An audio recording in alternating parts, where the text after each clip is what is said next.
Before we begin, I would like to acknowledge that I live and work on the unceded land of the Yindjibarndi people in the Shoalhaven region of New South Wales. I'm at the northern end of Jervis Bay National Park. It's a meeting place of the Yirrindja, the Yuin and the Darawal peoples. So I acknowledge that sovereignty of this land that we call Australia was never ceded, and pay my respects to elders past and present, and to any First Nations people joining us on the call today. Very glad to have you with us. Acknowledge your expertise. So ACCR is a research and shareholder advocacy organisation. We're active mostly in Australia on Australian listed equities. We are investors in many Australian listed companies, including Fortescue Metals Group and in fact BHP and Rio Tinto.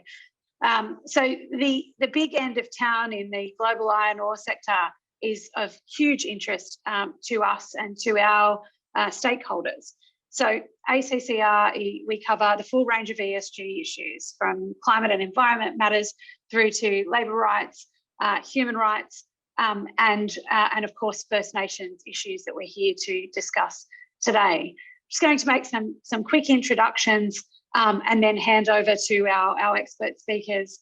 Unfortunately, Cato Muir, a traditional owner from the Goldfields region of Western Australia, was going to join us this evening, and he's been unable to do so. There's a very significant report of the Parliamentary Inquiry into the Juukan Gorge destruction that has come out in the last couple of days, and he is attending to urgent matters on that front, so he does send his apologies. But we are joined today by James Fitzgerald, ACCR's General Counsel and First Nations Engagement Lead, as well as the Strategy Lead at First Nations-led organisation Original Power. James is a lawyer, a negotiator and strategist with almost 30 years' experience. He's been closely involved in the development of native title law and policy in Australia and land use policy. He's worked with Indigenous peoples, governments, industry and peak bodies in Australia and around the world. And he's also an adjunct professor at the Law School of the University of New South Wales. We're joined also by Paul Cleary, a policy analyst, a journalist and author of 6 influential books, and including the latest book titled Fight, which is of most relevance to today. His reporting is focused on resource conflicts and policy, and in recent years he has worked with and written about the First Nations peoples of Australia. He has a doctorate from the Australian National University based in Canberra. We're also joined on admin, thank you to Daisy Gardner, who is our ACCR's Human Rights Director and filling in for us tonight at the back end. So thanks a lot, Daisy. All right. Without further ado, I'll hand over to James Fitzgerald for some introductory comments. Thanks, Bryn. Thanks very much for that kind introduction. I want to acknowledge the traditional owners of Bidjigal country, where I'm coming from in Eastern Sydney.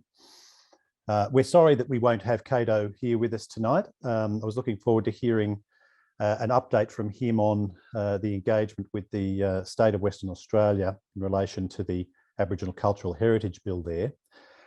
But we do have, courtesy of Karina Nolan of Original Power, a terrific 3-minute video taken a couple of weeks ago, possibly a week or two ago, of a number of mine-affected traditional owners from Western Australia voicing their particular concerns about where the cultural heritage legislation process is at in Western Australia. So as Bryn said, the context here is cultural heritage in Western Australia and generally in Australia. It was in May last year that we heard the tragic news of the destruction of Juukan Gorge Caves by Rio Tinto, and among other things, that precipitated a Commonwealth inquiry, the Northern Australian Committee, sitting as the Juukan Gorge destruction inquiry, which released its interim report in December last year. Now, the final report of that inquiry was released yesterday. I will touch on it from time to time, but suffice it to say for the moment that the things that were contained in the interim report of December last year are only sharpened and amplified in the final report of the committee. Now, no one escaped censure in the interim report and the final report of the Juukan Parliamentary Inquiry. Particular focus was made on the inadequacy of state and federal cultural heritage protection laws.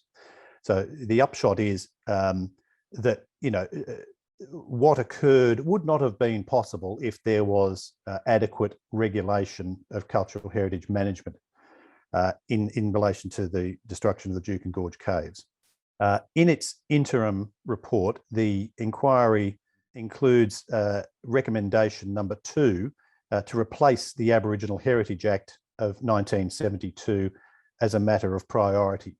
And the justification for that was that, and I'm quoting here, the legal framework for the protection of Aboriginal heritage in Western Australia and at the federal level is completely inadequate. They're the words of the inquiry. In its recommendation number 2 concerning replacement of the 1972 Heritage Act of Western Australia, the inquiry recommended that the new legislation, quote, must at a minimum ensure Aboriginal people have meaningful involvement in and control over heritage decision-making in line with principles of free, prior and informed consent as set out in the United Nations Declaration on the Rights of Indigenous People, to which Australia is a signatory since 2007. In fact, there has been a process of review of the Western Australian Cultural Heritage Act for some 3 years under former Minister Ben Wyatt, who has since left politics to join the board of Rio Tinto and Woodside. Current Aboriginal concerns about the Cultural Heritage Bill of 2020, which is being proposed by the Government of Western Australia at the moment, extend across process as well as content.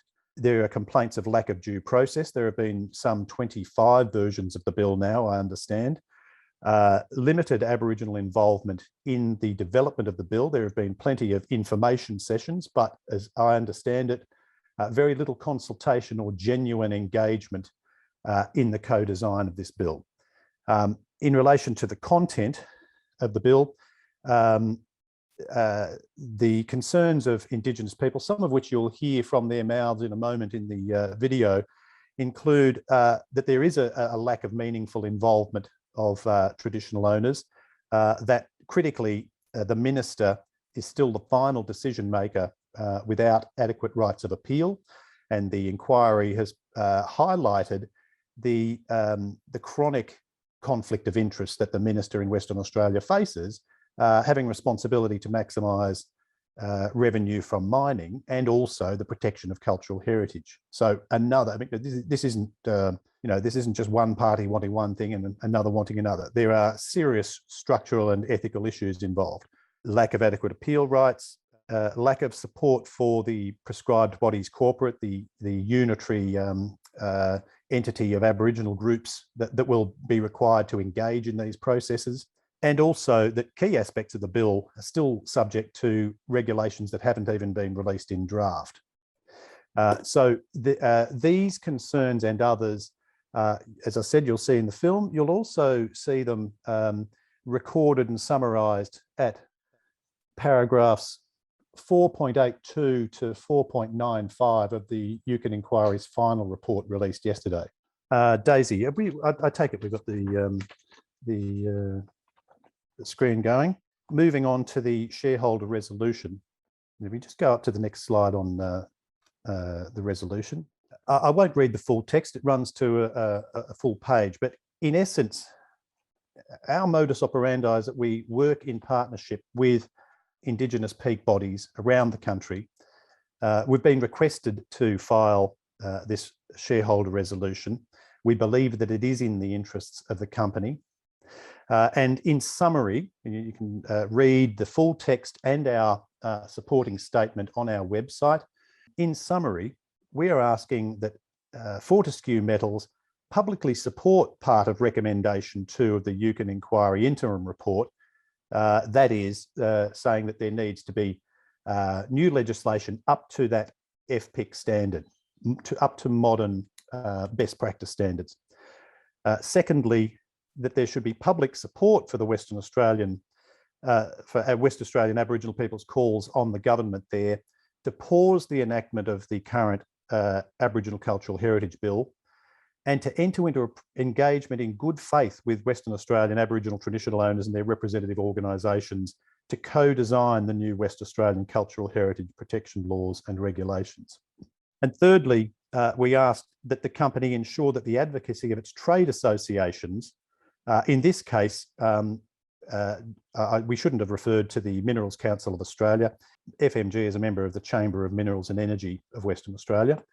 To ensure that the Chamber of Minerals and Energy's advocacy is consistent with the terms of this resolution, and if not, to ensure that consistency. In other words, as we've seen in so many other cases, we have at present the miners all staying terribly quiet while their industry association does the talking with government. All of these companies, the big Pilbara companies, FMG, Rio Tinto, BHP, made various florid declarations of regret, sorrow, even love for mine-affected Aboriginal traditional owners last year in the aftermath of the Juukan Gorge Caves destruction, and they have become curiously silent as the new legislation makes its way through government processes. Now, FMG has formally responded to our resolution on the 4th of October. It supports the first part, that is publicly supporting recommendation 2 of the Juukan inquiry, that is, better legislation, but it doesn't support part B. That's where we ask it to publicly support Indigenous calls for a pause in the legislative process and co-design. FMG says this because the current bill in Western Australia has, quote, been in development for 3 years and has been the subject of consultation processes. And secondly, quote, delaying implementation of the bill will not benefit any party and may unnecessarily delay beneficial initiatives. FMG also adds that it wants the minister to remain the ultimate cultural heritage decision maker. And thirdly, for reasons that aren't entirely clear, FMG doesn't support part C, which is industry association alignment. Now, in summary, our view of that response is that FMG is saying that it's prepared to support improvement to cultural heritage laws up to modern standards in theory, but not in practice. To the extent that there is any implication in FMG's response to the effect that agreement will never be reached, we would say I think just about all of the Aboriginal people that I'm dealing with in Western Australia understand that it is the government, understand very well that it is the government that makes final decisions. But one of the key messages, and I'm sure Cato would have conveyed this as well, is that the time for being acted upon has ended. And given that this legislation is so fundamental to the preservation and maintenance of Aboriginal culture, there should be more than mere consultation or information sessions. There should be far more involvement of Aboriginal people in its development. And as pointed out in the final report released yesterday of the inquiry, part of the reason why it's important that Aboriginal people be closely involved in the development of that legislation is that there is a massive deficit of trust of government in Western Australia among Aboriginal people, resulting from decades of operation of an act and the administration of an act that always seems to go the miner's way. As we've talked about in the past, the record for the past decade, I think, is some hundreds of approvals for destruction of cultural heritage and possibly 1 or 2 refusals in that period. And that just brings us to the final slide, Daisy, and that is why should we be supporting the resolution? Well, first of all, the destruction of the Juukan Gorge Caves has brought into focus the unacceptable social, reputational and business risk arising from weak cultural heritage protection regulatory framework and the consequent de facto industry self-regulation in the context of mining and cultural heritage. It's worth remembering that apart from loss of reputation and loss of key staff, it has been reported that in pursuit of an extra $135 million worth of ore, Rio Tinto has been required to quarantine some $11 billion worth of ore. This is not, the moral imperative is obvious, but there is a business case as well. In the absence of fit-for-purpose cultural heritage legislation that enjoys the support of Aboriginal people, FMG remains exposed to the unacceptable risks outlined in the Juukan Inquiry. All three big Pilbara miners are currently keeping a very low profile while their industry association engages with the Western Australian government on terms of the new cultural heritage laws. Inconsistently, I would add, in my view, with their various statements and actions over the past year. This is the moment of greatest need for Aboriginal people in relation to their cultural heritage, and so far the miners are nowhere to be seen in support of them. Finally, FMG operates in the same mining province as Rio Tinto. It has a contestable record of dealings with native title holders affected by its tenures and operations. That is why we've invited author Paul Cleary to discuss some of those issues specific to FMG and the Pilbara tonight. And finally, FMG has taken advantage of the same permissive regulatory environment against the wishes of affected Aboriginal communities. In doing so, it's assumed a similar or greater risk to Rio Tinto's in the lead up to the Juukan Gorge Caves disaster. Now, just turning very quickly to what's occurred since in the final report of the committee, of the inquiry. The language has really only become stronger. I mean, we might put on another webinar in coming weeks about this issue, but just let me read a couple of paragraphs to you. At 7.8, this is the final report released yesterday. States have failed. Lack of responses and concern with WA legislation indicates that the states will continue to fail without overarching legislative framework guiding the protection of Aboriginal and Torres Strait Islander cultural heritage. There, the committee is saying, the inquiry is saying, among other things, that neither the Commonwealth nor the state of Western Australia has taken up any of their recommendations from the interim report. And it goes further to say that the state of Western Australia hasn't even responded to the tribunal, to the inquiry. This is why they take a pessimistic view about the prospect of the state ever doing what is necessary to bring those cultural heritage protection standards up to modern best practice level. 7.9, this report has demonstrated that time and time again, states have prioritised development over the protection of cultural heritage, including through the enactment of site-specific development legislation intended to further dispossess Aboriginal and Torres Strait Islander people. Now, the last thing I want to just update you with is reference to FMG in this final report. Obviously, there was a lot of focus on Rio Tinto and on the state, but there is a section called Other Industry Responses that starts at paragraph 2.121. And at paragraph 2.125, the committee, well, let me just read you this paragraph. After saying, well, since last year, Rio Tinto has changed its reporting standards to reflect this Canadian towards sustainable mining framework. The Minerals Council of Australia has made certain statements, and then we come at the end to FMG. The committee notes that FMG proceeded with an application for mining leases over part of the moratorium area agreed with Rio Tinto, causing distress to the PKKP, that is the traditional owners. The PKKP and FMG expressed different views about whether the decision to apply for the leases has been communicated during a sensitive time. FMG declined to rule out mining in the moratorium area, but stated that the company had no present plans to do so, and that any further moves could only be conducted by, quote, working with the PKKP. So that's been one of FMG's contributions since the first report of the Juukan Inquiry. Now, it's this working with the PKKP. What does that mean in the Pilbara? This is why I'm very thrilled to be presenting with Paul Cleary. One of the big issues we have in this country is that for the past 20 years particularly, we've been enjoying considerable income and national wealth from Western Australia and particularly from the Pilbara.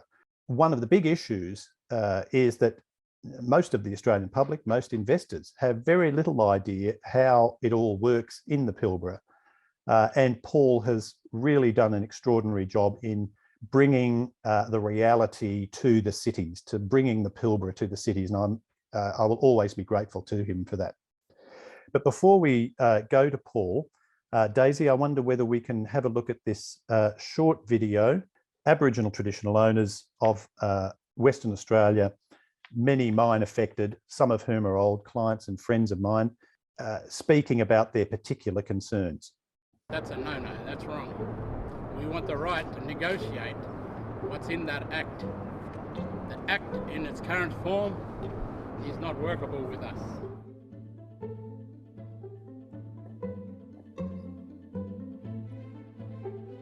Unprecedented, we have senior law men and women from right across this state come together united as one with deep, deep concerns about a process that they haven't fully been involved in. We want the opportunity to be sitting at the table with the government and negotiate the process going forward. We want protection. The word's not even in the Aboriginal Heritage Act. It's not there, and we do want protection. Our heritage is our land, our water, our trees, animals. We come from the country. We didn't come here in boats. We were here already. That's the definition of heritage, is what have you inherited? To be able to give the minister absolute power is an absolute disgrace. We've had enough of being told what we can have, what we can't have, and what we can do, and where we can do it. People have been consulted for so many times. We are the most consulted people in the country, and we don't want to consult anymore. What we want to do is have the right to sit at a table to negotiate an outcome, not be consulted on a proposal that's been drafted by government and then brought to us at a later stage. We want to have the ability to be able to say no. Put the minister on notice today to inform him that we are using a formal process to take a complaint to the Committee for the Elimination of Race Discrimination, because we believe that the bill in its current form is not fit for purpose. So we believe that the current format does impact on our human rights, most importantly our rights as Indigenous people to have free, prior and informed consent decision making. It impacts on our spiritual well-being, and it impacts on the well-being of the nation. We don't want this bill to pass until he come back and we co-design it. We've given him the opportunity today to do that and to pause this bill and at least talk with our cultural elders behind me from all over the state. The bill is not fit for purpose. It does need to be co-designed with Indigenous leadership. What we saw was consultation. We want to make it very clear that consultation does not mean consent, and we need a formal process for negotiation so that we can get on board, do this right, and look at how we protect Aboriginal cultural heritage for the world.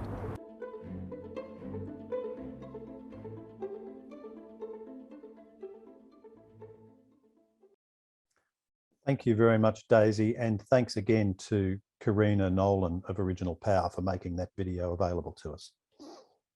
Thanks, Ben. Thank you, James. So some pretty unequivocal statements there around the inadequacy of that bill, which of course is the focus of the resolution. I will hand over at this moment to Paul Cleary for his presentation.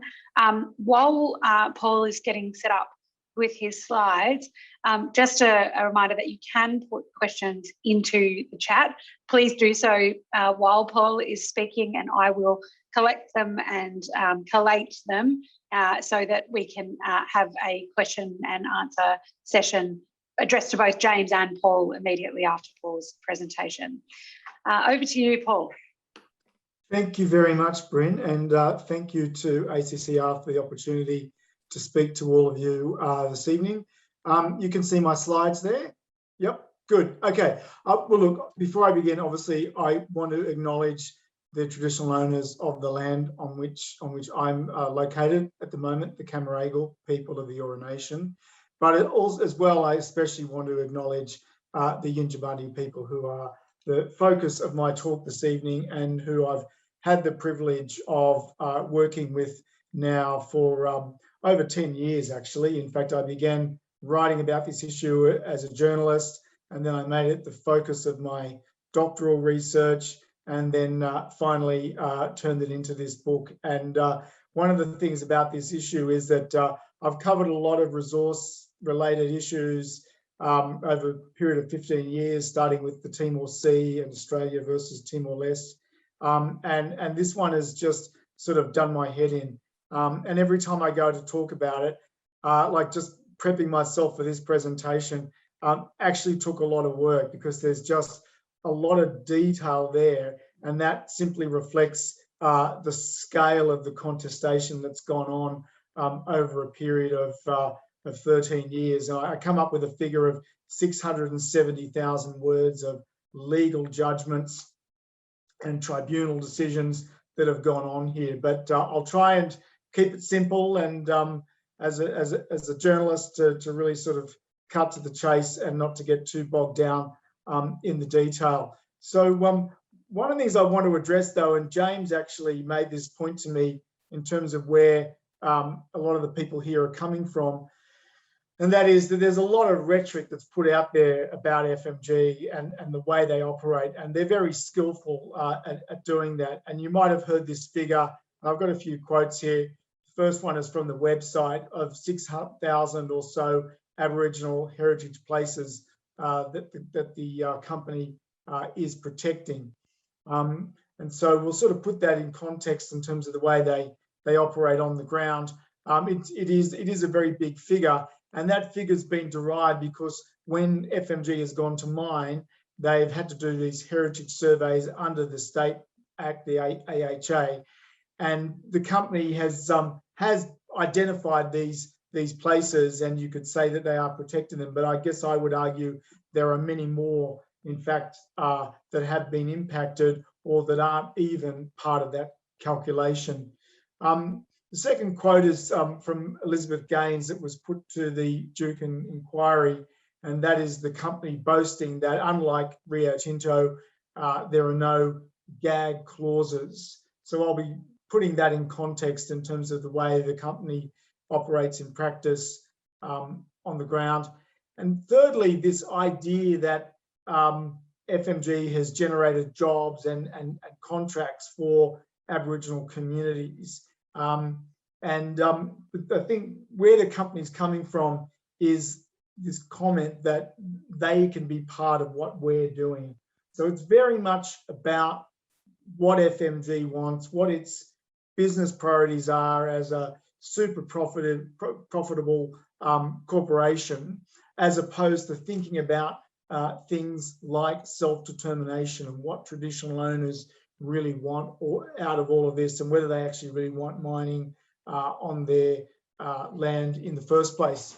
So I'll just start by giving an overview of FMG's operations, and this map from the annual report shows on the right-hand side, the lower right-hand side, the Chichester operations, which began in 2006, 2008 with Cloudbreak, Christmas Creek, and then moving to the left to the Solomon Hub area, which FMG then began developing around 2007, and most recently the Western Hub. But at the moment, FMG produces around 170 million tonnes of iron ore. So it's the fourth largest exporter of iron ore in the world. And it has 7 agreements that it has negotiated over a period starting around 2005 for the Chichester mines, and then moving towards Solomon. What's unique about these agreements and really makes them quite different from industry practice is that the royalty is capped at a fixed dollar amount. So, for example, for the Solomon Hub, you'll see that one of the agreements that's come to light as a result of the Juukan Inquiry is the Eastern Guruma, who are being paid $1.9 million a year, a fixed royalty for a mine that's actually generating about in last financial year, around $10 billion of revenue for the company, around 40% of FMG's revenue. So a very substantial amount of money generated, a very modest amount of compensation that's given to the traditional owners.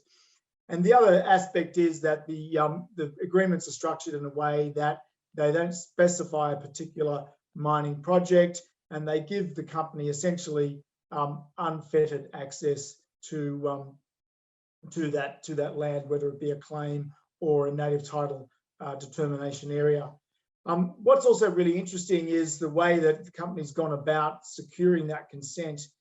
With the Cloudbreak and Christmas Creek mines, in my book, I obtained a whole series of emails from 2005 where the company talks about, in the words of its very senior executives, tough and savage litigation that's rolled out at a grueling pace. And really this idea of dividing and conquering the community, which they succeeded in doing initially for the Cloudbreak mine, and they've also succeeded in doing for the Solomon Hub mine in a really big way. And also what's incredible about the way they operate is for 1/5 of their operations, that's half of the Solomon, which is on Yindjibarndi country, FMG does not have a land use agreement in place. So it's actually gone ahead and mined, and that actually sets the company up potentially for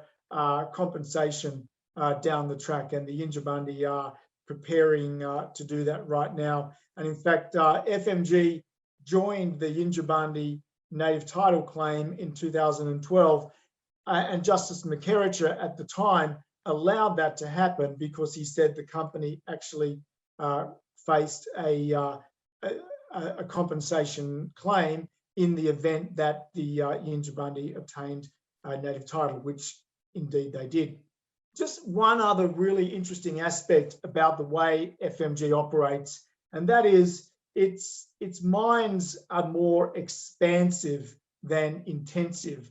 A typical mine in the Pilbara, if you've seen those pictures of Tom Price, it's sort of very much a V-shaped mine, this incredibly rich resource, and the company just keeps drilling down and down and going round and round in circles. That's not the way FMG mines. It's picked up a lot of lower quality tenements, and so its operations are more expansive.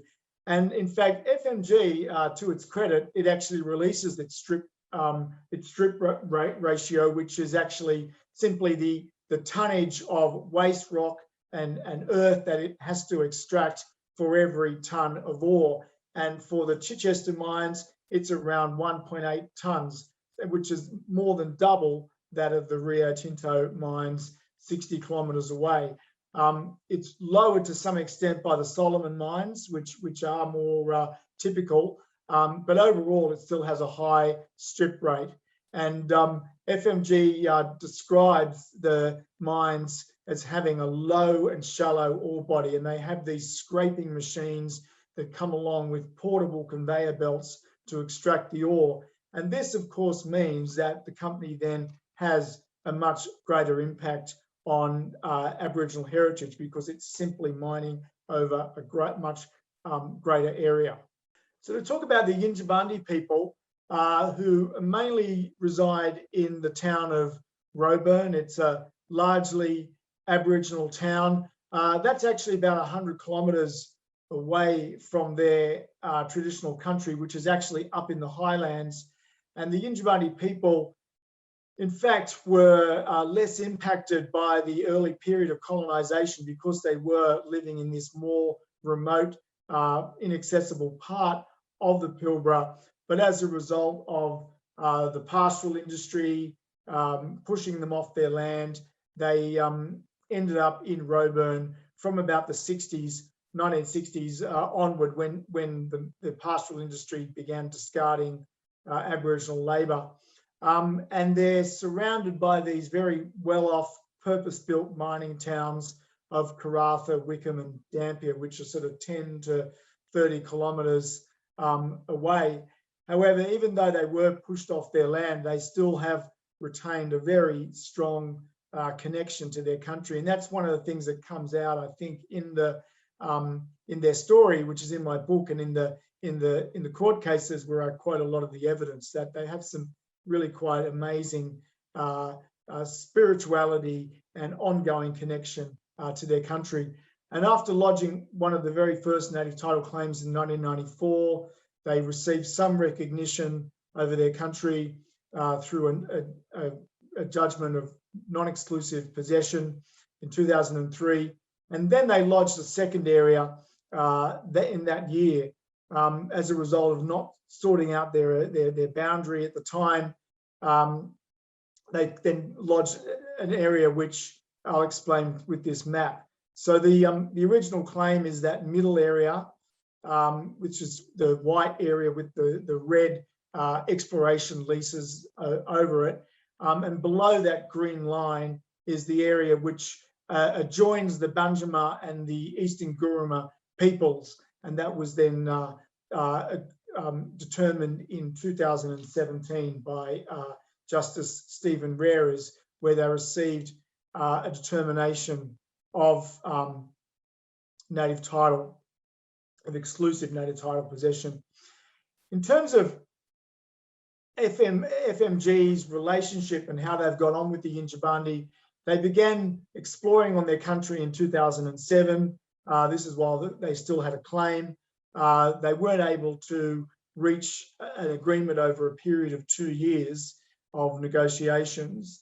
And that's because FMG was persisting with this settlement like what they offered for the Eastern Guruma, unfettered access, capped royalty, not compensation related to the value of production, which is like what Rio Tinto and BHP have offered.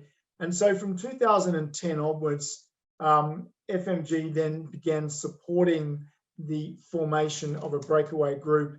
And this photograph with Elizabeth Gaines and the woman on the right is Allery Sandy, who's one of the key Aboriginal people who from the Yindjibarndi who decided to side with FMG.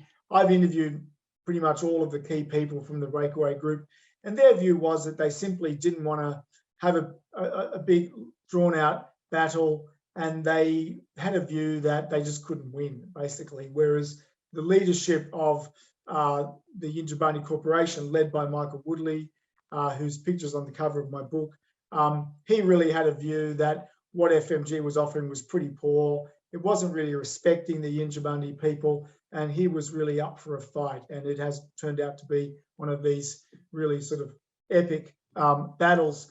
Another key reason why FMG needed to engage with this breakaway group was they needed to get their approvals through under the Aboriginal Heritage Act of the state government law. And that's what it did from 2011-12 onwards. But what's really interesting in this is that a lot of the experts who had to then produce these reports actually made the comment that the knowledge of the Willamara people wasn't as great as the Yindjibarndi group who were siding with Michael Woodley. And what's also interesting in the court case is that the Yindjibarndi, the breakaway group, really did show that they didn't understand some of the intricacies of native title law and the difference between exclusive and non-exclusive possession. So essentially FMG were able to really, in a way, work with a group that was pretty much willing to support its aims and get its project over the line. So in terms of the area where we're talking about, this map here is from the native title determination of 2017. And what's really amazing about this area is that the areas that have the crosshatch, areas 1, 2, 3, and 4, are what's known as unallocated Crown land. And you can see they're surrounded by those grey areas, which are pastoral leases. And so what's significant about that is because there were no pastoral leases in those crosshatched areas, that meant that there was a much greater evidence of Aboriginal occupation. And some of the ethnologists looking at this described particularly Area 2 as a rare find, and it became what they also called a last refuge. And that's where Aboriginal people, fleeing the pastoral, the dispossession, being pushed off their land, spent a lot of time in these areas. And that area, that entire area, by the way, is about the size of Greater Sydney and Melbourne. It's 2,800 square kilometres. So it's a pretty substantial patch of land. And so this became very significant. And then that's, lo and behold, that's exactly where FMG has developed the Solomon Hub mine. And that dark grey area is the extent of the Solomon Hub mine on Yindjibarndi country. So as a result of all of that Aboriginal occupation of that area, what happened was when the heritage firms went and investigated, as I said, they described it as a rare find. And FMG's response to this was to say, well, we don't want to hear this sort of information because we're in a massive hurry to develop. They've got huge debts to pay off. They wanted to get the revenue in from this mine. And so they turned around and sacked 3 heritage firms. And they brought in another one from Victoria, Alpha Archaeology, which was then willing to expedite the approvals. And this is an extract from a report by the state government, the Department of Aboriginal Affairs. And on the left, you can see Eureka Heritage Assessment, where it talks about rock shelters, artifact scatters, and on the right hand, in the middle, the Alpha Assessment describes all of these as not being a site.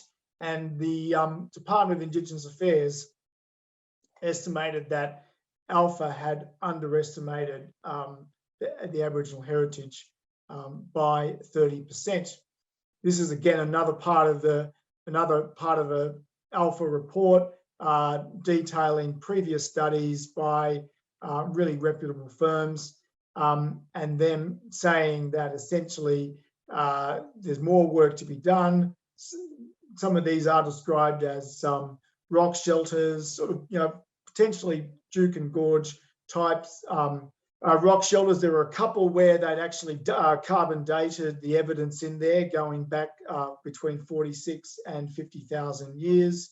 And these sites, Alpha said, will be impacted by development in the 3 proposed development areas. So these are conceivably Juukan Gorge type pieces of heritage, 14 of them that were actually destroyed. So I describe this in my book as really being the smoking gun that showed how FMG was able to destroy some pretty significant heritage just by picking and choosing the firm to work with, but also the Aboriginal people as well who helped to, in a way, to facilitate this. This is also a map from the DIA investigation from 2011. And what it shows is that you can see that there are these red dots, like around here, further down. There are 16 of them, and they were deemed to be heritage sites by the investigation, as opposed to the 13 purple dots, larger purple dots with circles around them, that were declared by FMG. So more than half of the sites in that one area, and that, by the way, it's about 2 kilometres across in that yellow bordered area.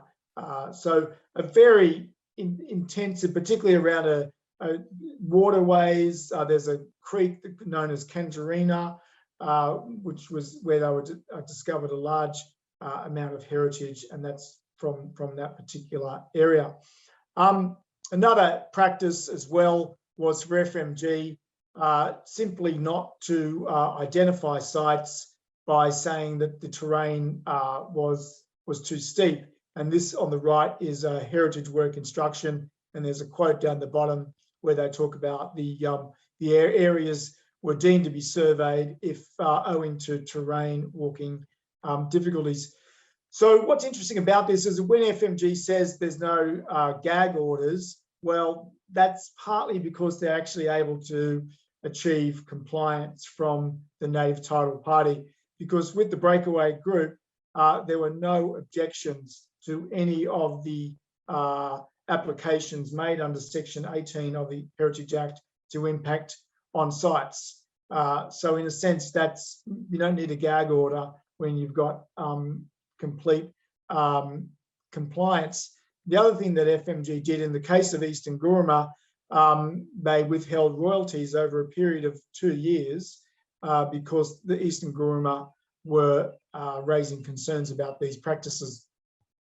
Now, what's happened more recently is the Eastern Guruma gave some pretty damning evidence in the Juukan Gorge Inquiry, which I quote extensively in my book.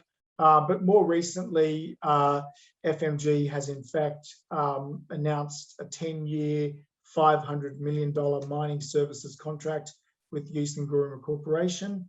And so that seems to be a way of making those sorts of concerns, in a sense, go away. That seems to be part of the tactic.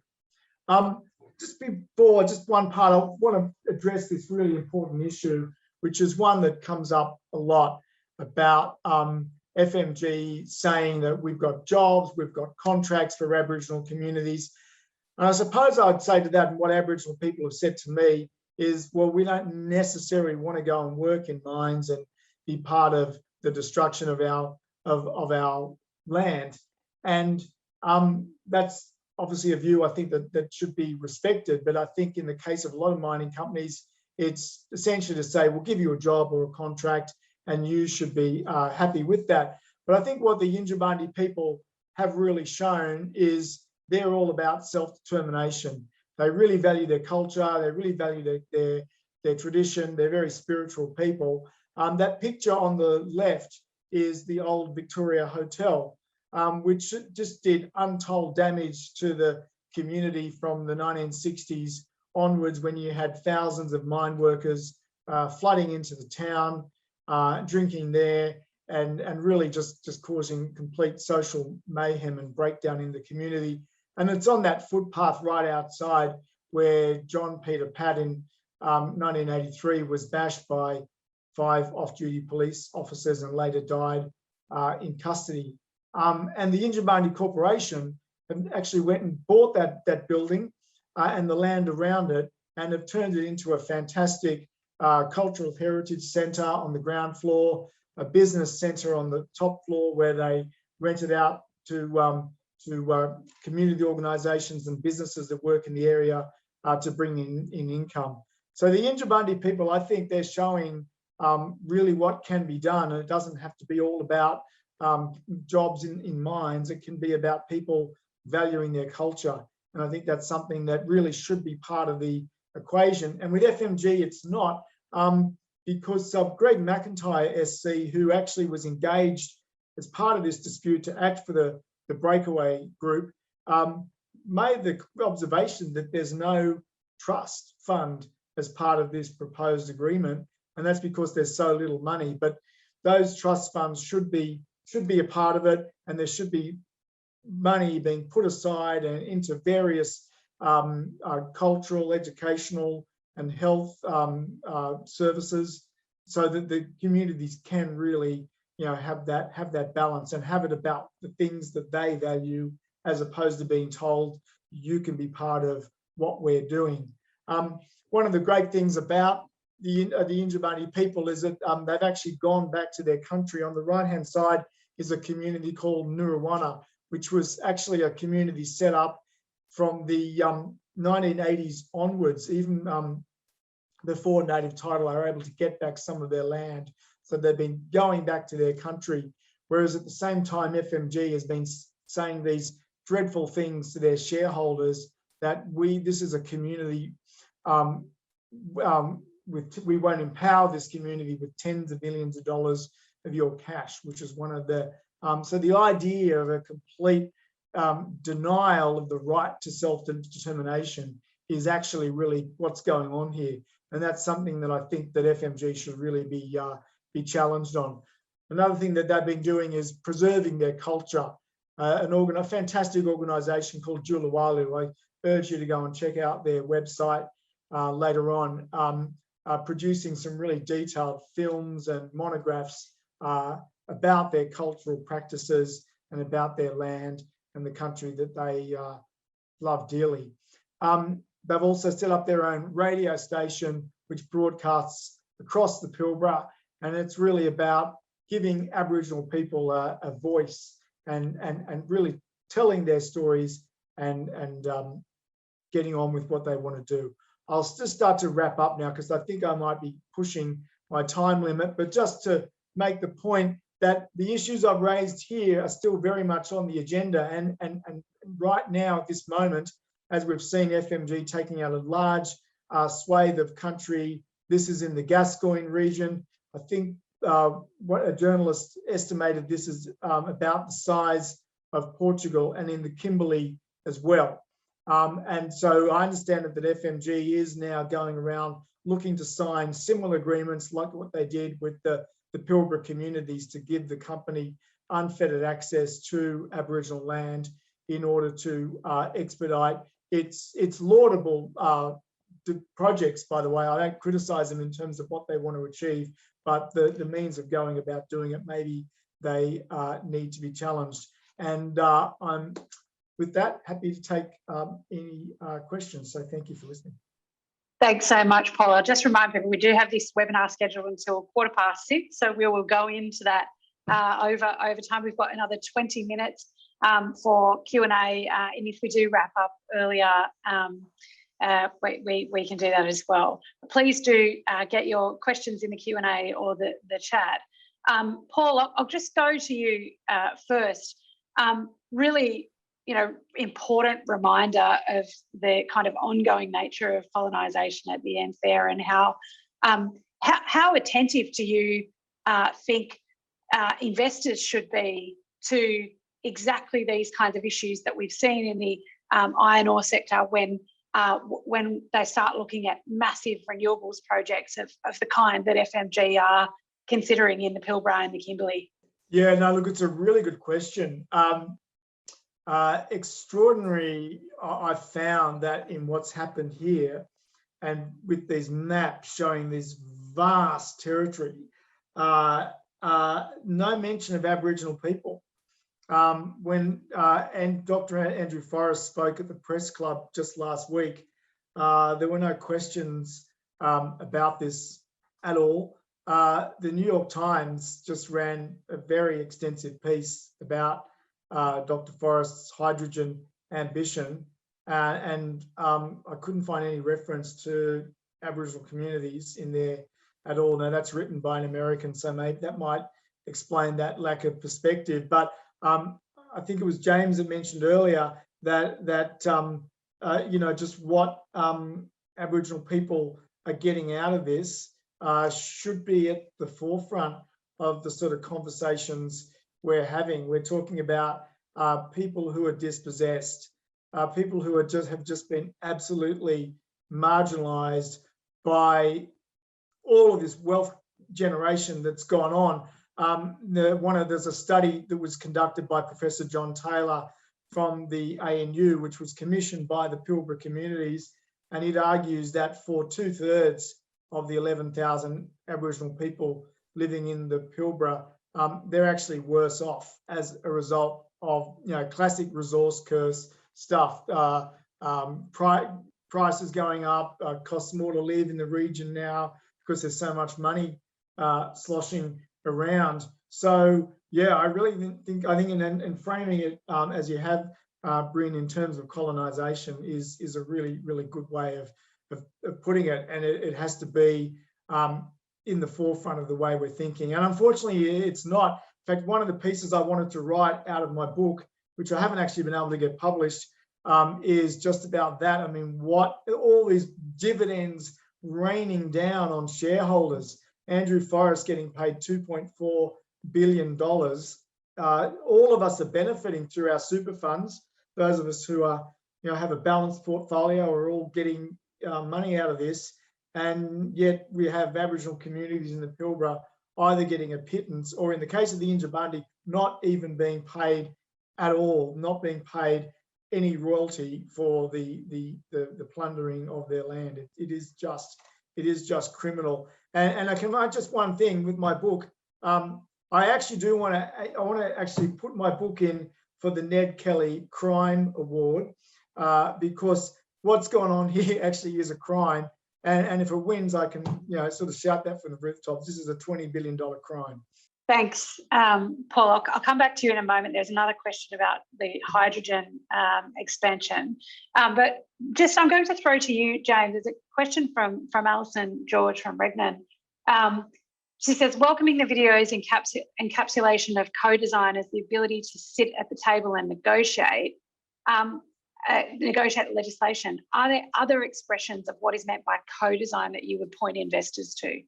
No, not necessarily. And I think the traditional owners spoke very clearly for themselves. I suppose what I continue to hear coming back is we don't want to be acted upon. We want to be involved in these decisions.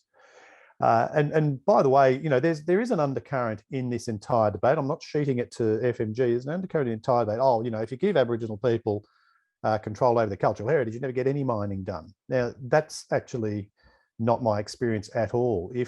In my experience, generally speaking, if Aboriginal people have a stake, and I'm not just talking about Australia, I'm talking about internationally, have a stake in a project, then you will often find very pragmatic decisions being made about the management of cultural heritage. It's when, as Paul says, there's little upside and infinite downside that the system falls into disrepute and becomes untenable for anybody, really.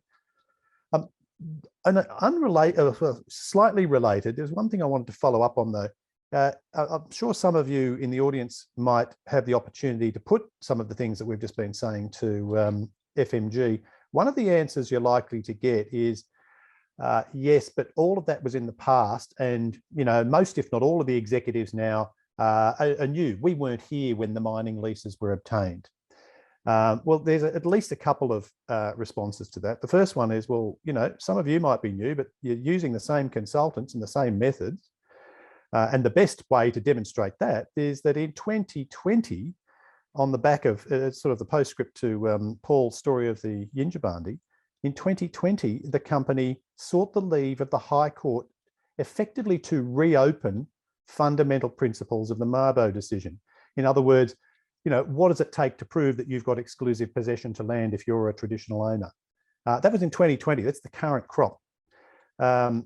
And furthermore, I mean, that the entire point of companies is they're perpetual and that they should own responsibility for their acts. And so all of those things together point to the fact that that many of us knew for a long time, but Juukan Gorge thankfully has demonstrated beyond doubt and reinforced by the Parliamentary Committee's findings that self-regulation is not appropriate, particularly where there's large amounts of money to be made. It doesn't work. There does need to be a floor on the regulation of the impacts of mining on people's country. Thanks, James. And as you'll see, golden hour has just hit in beautiful Yindjibarndi country in the Shoalhaven where I am. So I've got some interesting lighting happening on my face. Paul, I've got a couple of questions for you. First, can you point to a definitive reference source for the claim about the cap on royalties, given that the company's own statements are not explicit about that issue? And secondly, in relation to hydrogen and similar illuers, is that, were you talking there about breakaway groups? So, is a company using that same divide and conquer tactics, or is this, are they negotiating at this moment in time in a fair way with traditional owners? On the question of the royalties, as you probably know, mining companies don't like to disclose the terms, so it's not always easy to find that. But then again, in the case of the Yindjibarndi, we have, because the Yindjibarndi was so upfront about what was going on, we know what FMG was offering. and it was this capped royalty of $3 million a year for a mine that I mentioned. It's half of it was about $5 billion for the Yindjibarndi, half of that mine in the last year. In fact, it's since 2013, it's sort of in the order of more than $40 billion of revenue from Solomon. So we know that to be a fact. So that's documented in my book. And also what came out in the Juukan Gorge Inquiry was, and in the media, if you just Google Eastern Guruma, FMG and royalty, you'll see they're talking about a $1.9 million royalty, which FMG had actually suspended payment of. So those figures have come out. And in fact, if you look around, if you hunt around, you can probably find some of the agreements of that. I certainly found it sort of buried in an archive. You can actually find the draft agreement between FMG and the Yindjibarndi, again, because they were being so upfront. And look, in terms of hydrogen, I mean, it's really very early days. What's interesting is if you look at the press club address by Forrest, he made reference to the issue of tenure. I think it was by a question, Eliza Borrello asked the question. So have a look at that carefully, because he does put that on the agenda, that there is an issue here. And that's because FMG is actually using the Mining Act to get tenure, even though it doesn't actually plan to mine as such. It plans to put solar panels and wind turbines and the like on that land. So that's an interesting issue. But in terms of what's going on the ground, I don't know yet if it's got to this divide and conquer, but certainly what I'm confident of is that FMG is taking very much the same approach, and that is it's a capped fixed dollar amount and very wide-ranging rights in terms of nothing detailed in terms of specifics of what's involved, like what they did with the Yindjibarndi. So it's an interesting area, as I say, the media hasn't really looked into, but I'm starting to get into that myself. But I know it is definitely in terms of that's their style of operating. They're not into sort of sharing any percentage of revenue with traditional owners. Thanks, Paul. We do have Alison with her hand up. Alison, you've taken yourself off mute. Yeah, I just wanted to clarify that other question, but thanks also for those comments, Paul. I think the catchphrase that Fortescue like to use is a hand up, not a handout. So yeah, confirming that positioning that you were just talking about then. So sorry, I just wanted to clarify the question on co-design. It was less that I was seeking a different view of what it means, but more additional references that help to demonstrate that there is a real shared understanding, and to reassure anyone who has any doubts that the ask of the resolution is not ambiguous when it talks about co-design. Right. I'm happy to, if you don't mind, Bryn, I'm happy to respond to that. Yes, no, this isn't talking about, people holding their breath until someone blinks or anything like that. I was actually thinking after I responded to your question, Alison, that there is a concrete example I can think of in our lifetime. There may be others, but the one that comes to mind is the process that the Keating government engaged in with Aboriginal leadership after the Mabo decision, Mabo number 2 in 1992. Leaders at that time being, the likes of Pat Dodson, Peter Yu, Marcia Langton, Noel Pearson. They were invited to the Prime Minister's office to negotiate the settlement of some difficult issues, not dissimilar to the ones that are being dealt with in the Aboriginal Heritage Act.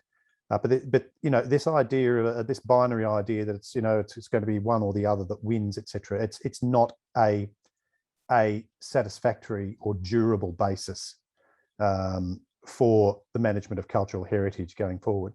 Thanks, James. There aren't any other questions at the moment in the chat. If you do have one, please, you've got another couple of minutes, so please put it in. But I have one, James. I mean, this resolution was written and filed before yesterday's release of the final report of that parliamentary committee. Is there anything in that report that changes or, modifies the emphasis of the resolution at all? That is a good question, Bryn. Now, we're still working through the new report. It's about 400 pages long, but the answer is yes. If anything, the committee's view has intensified. Now, this committee, by the way, is made up, I think, in the majority of members of the current coalition Commonwealth government, chaired by Senator Warren Hench. After, I think in the first, in the interim report, they said, look, we note that WA is making good progress on their bill. This is a year ago. And, just keep up the good work and get to that FPIC standard and pass some new laws. Now, what they've come back saying this time, if you don't mind me quickly reading this, from paragraph 4.134 of the final report yesterday, the committee notes with concern that Aboriginal organisations indicate that they've concluded that, sorry, I'm just trying to, so they run through a series of concerns expressed by a range of peak organisations and particular mine affected native title groups about the bill in its current form, and then say at 4.135, in light of the above issues raised by Aboriginal representatives, the committee encourages the West Australian government to review the Aboriginal Cultural Heritage Bill and to make amendments to address these concerns. Particular consideration should be given to accommodating the principle of free, prior, informed consent. Now, the way I read that is that the committee is coming down on the side of the native title holders and traditional custodians of Western Australia. In other words, it is satisfied that the process has not been inclusive, has not enabled Aboriginal people to have an opportunity to put their case and to negotiate to the best of their ability. Thanks, James. Okay, I'm going to wrap up in just a moment, but before I do that, Paul, any final thoughts, anything you'd like to leave our audience with? Oh, look, I just want to say, actually, just thank you for showing an interest and for caring.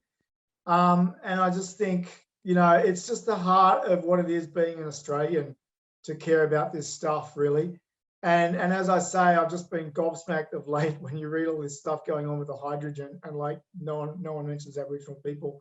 So I just want to say thank you. And the more you read about this sort of thing, the more you get into it and the more you learn just how wonderful Aboriginal culture is. So thanks for showing an interest. Thanks, Paul. And James, anything else you'd like to add? No, I'd just like to thank Karina again for ensuring that we were able to convey authentic Indigenous voices, the stakeholders in this debate. And I also want to thank Paul, not only for appearing tonight, but as I've mentioned to him before, for helping bridge this intractable gap between what happens in the Pilbara and what we know in the capital cities. This is a very, very important piece of work. Thank you to both of our expert speakers, and thank you all for attending this webinar. Paul, I think you've hit the nail on the head. This is undoing some of the ravages of colonisation is a task for all of us. So thank you to everyone who's come, and wish you a good evening or day, depending where you are in the world.